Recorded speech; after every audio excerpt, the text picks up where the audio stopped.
কংগ্রেস সভাপতি, মঞ্চে উপস্থিত আমাদের পার্টির নেত্রী, আমার মেয়ের মতো কংগ্রেস মীনাক্ষী, এবং আমার অন্যান্য সহকর্মীগণ, এবং আজকের এখানে এই সম্মেলন উপলক্ষে সমাবেশে যারা উপস্থিত হয়েছেন, কমরেডগণ, বন্ধুগণ, মা বোনেরা, আমি সকলকে আমাদের পার্টির পক্ষ থেকে, আমার ব্যক্তিগত তরফ থেকে অভিনন্দন, কৃতজ্ঞতা, শুভেচ্ছা, লাল সেলাম জানাচ্ছি। আমি কোনো রাজনৈতিক আলোচনার মধ্যে যাব না, তবে মীনাক্ষী আছে, সবটা বলবে সে। আমরা সম্মেলন কেন করি ইতিমধ্যে আপনারা শুনেছেন। সম্মেলন মানে এটা পার্টি। অনেকে ভাবেন ওরা সারাদিন কালকে কি করলো, রবীন্দ্র পরিষদের দরজা জানলা বন্ধ করলো। সেখানে বন্ধ করে এই নয় যে আমাদের পার্টিটার কি হল। আলোচনার বিষয়বস্তু এটাই যে গোটা দেশ জুড়ে, আমাদের রাজ্যে, আমাদের এলাকায় সামগ্রিকভাবে মানুষের যে জীবন যন্ত্রণা প্রতিদিন বাড়ছে, আমাদের দেশের সরকারের নীতির কারণে, রাজ্যের সরকারের নীতির কারণে, মানুষের গণতন্ত্র অধিকার যাকে আজকে কেড়ে নেওয়া হচ্ছে, খর্ব করা হচ্ছে, সামগ্রিকভাবে গোটা দেশ জুড়ে যে নৈরাজ্য চলছে, আমাদের রাজ্যে গোটা দেশ জুড়ে আমার মায়েদের, আমার বোনেদের হচ্ছে সম্মান, মর্যাদা আজকে ভুলুণ্ঠিত। এই সমস্ত নিয়ে আমরা মানুষের কাছে এই সময়কালের মধ্যে কেমন ভাবে যেতে পেরেছি, মানুষের কাছ পর্যন্ত এই কথা আমরা কেমন ভাবে পৌঁছে দিতে পেরেছি, মানুষের প্রতিক্রিয়া, মানুষ কেমন ভাবে অংশগ্রহণ করছে, আগামী দিনে মানুষকে আরো বড় লড়াইয়ে কেমন করে আমরা সামিল করতে পারি, কেমন করে আজকে শাসক শ্রেণী, আমাদের দেশের, আমাদের রাজ্যের যারা শাসক দল, আজকে আমাদের দেশের মানুষের, রাজ্যের মানুষের তাদের মগজকে, তাদের চিন্তার জগৎকে কেমন করে দখল করতে চাইছে, তার বিপরীতে দাঁড়িয়ে আমরা আমাদের কথা, আমাদের মতাদর্শ, আমাদের রাজনীতি, আজকের দিনে লড়াই, আন্দোলন, আমাদের দেশের বিপদ, এ সম্পর্কে মানুষকে কতখানি সচেতন করতে পারছি, কেমন করে সেই কাজ আরো বেশি করে করতে পারবো, মানুষের সঙ্গে আরো কেমন করে সম্পর্ক গড়ে চলে আরো বড় লড়াই, বড় সংগ্রাম আমরা গড়ে তুলতে পারবো।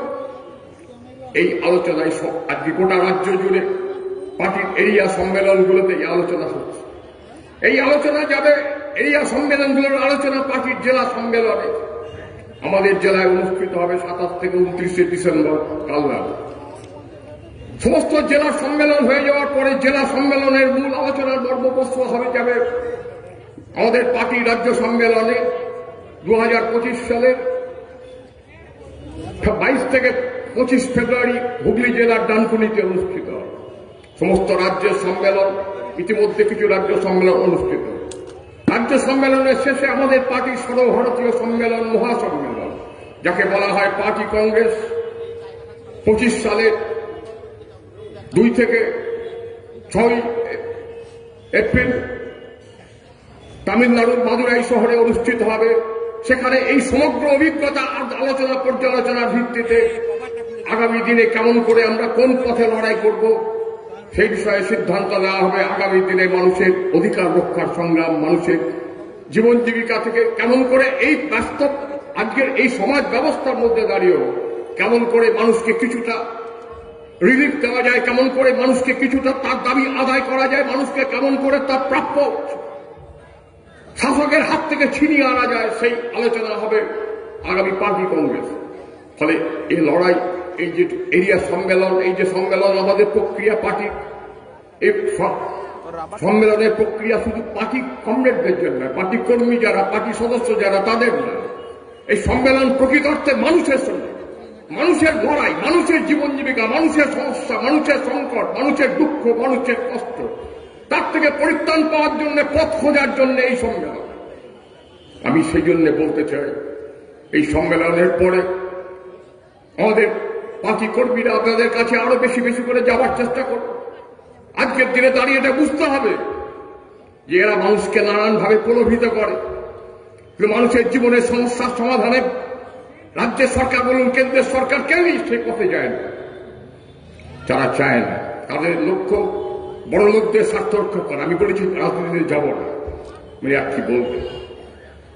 সেই জন্য আজকের এই ব্যবস্থার মধ্যে দাঁড়িয়ে লড়াইকে তীব্র করতে হবে, আন্দোলনের মধ্যে দিয়ে, লড়াইয়ের মধ্যে দিয়ে ছিনিয়ে নিতে হবে আমাদের অধিকার।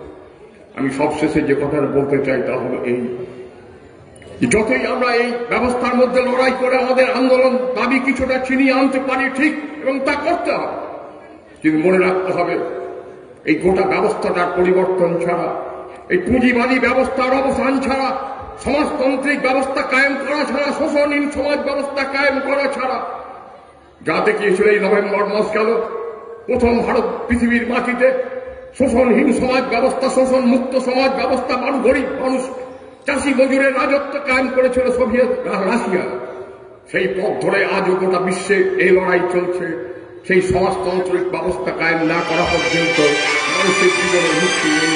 তাই পুঁজিবাদের অবস্থানে সমাজতন্ত্রের লড়াইয়ে, এই ছোট ছোট লড়াইয়ের মধ্য দিয়ে মানুষকে সেই প্রস্তুত আমাদের পরিচালিত করা, এই আহ্বান জানিয়ে আপনাদের সকলকে আমার অভিনন্দন, শুভেচ্ছা, কৃতজ্ঞতা জানিয়ে আমার কথা শেষ করছি। ইনকলাব জিন্দাবাদ।